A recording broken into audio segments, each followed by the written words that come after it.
Olá, meus queridos! Como vocês estão? Por aqui tá tudo certo e hoje nós viemos aqui tratar sobre poder executivo. O poder executivo ele pode ser observado em todas as esferas da federação, em âmbito estadual sendo chefiado aí pelo governador, em âmbito municipal pelos prefeitos, em âmbito federal pelo presidente. Vamos nos centrar na análise do poder executivo em âmbito federal. Presidente da República, então, como a figura central que exerce a chefia do executivo em âmbito federal. Quando ocorrem as eleições para a presidência da República?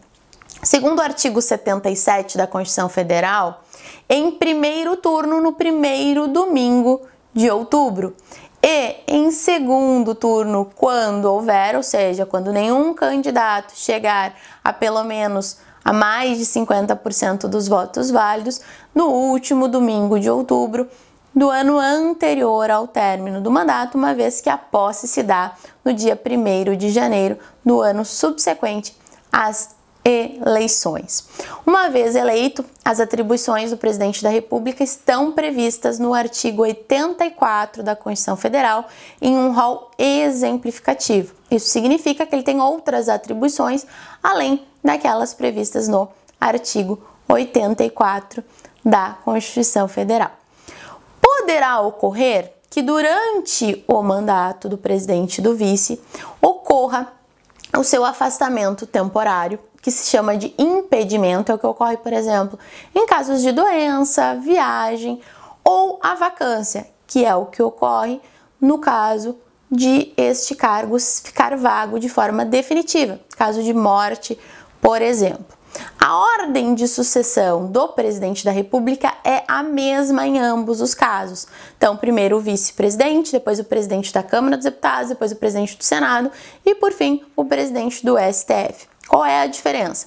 O primeiro deles, o vice-presidente da República, é o sucessor natural.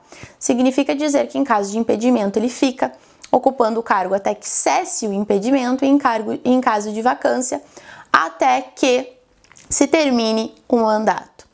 Os outros três, presidente da Câmara, presidente do Senado e presidente do STF, como não são sucessores naturais, no caso de vagar o cargo de presidente e de vice, de forma temporária, ou seja, em caso de impedimento, eles ficam no cargo, eles exercem o cargo até que cesse este impedimento.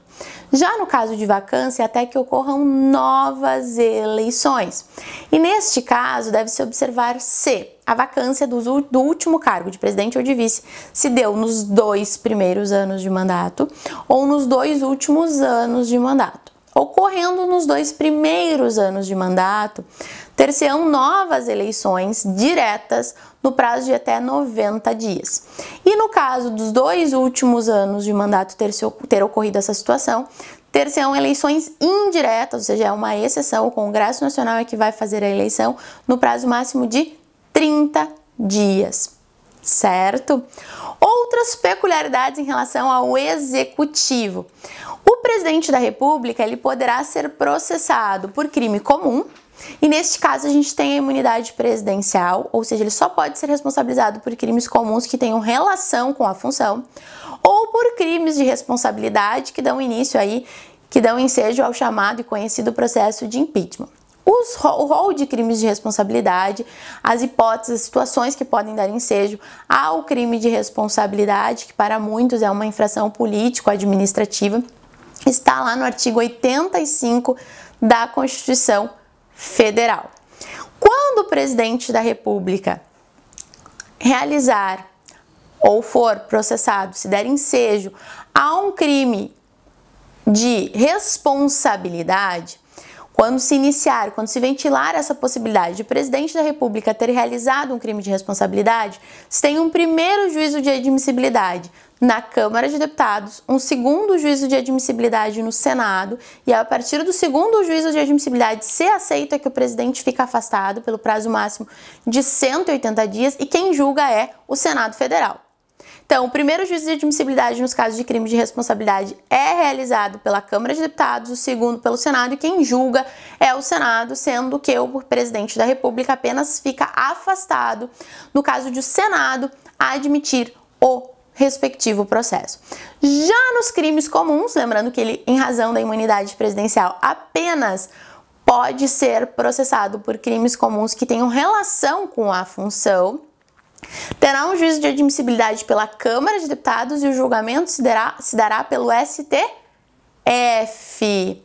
Além disso, segundo a nossa Constituição, o presidente da República apenas pode ser preso em razão de sentença penal transitada em julgado. Em linhas gerais, estes eram os aspectos importantes referentes ao poder executivo. Bons estudos e até mais!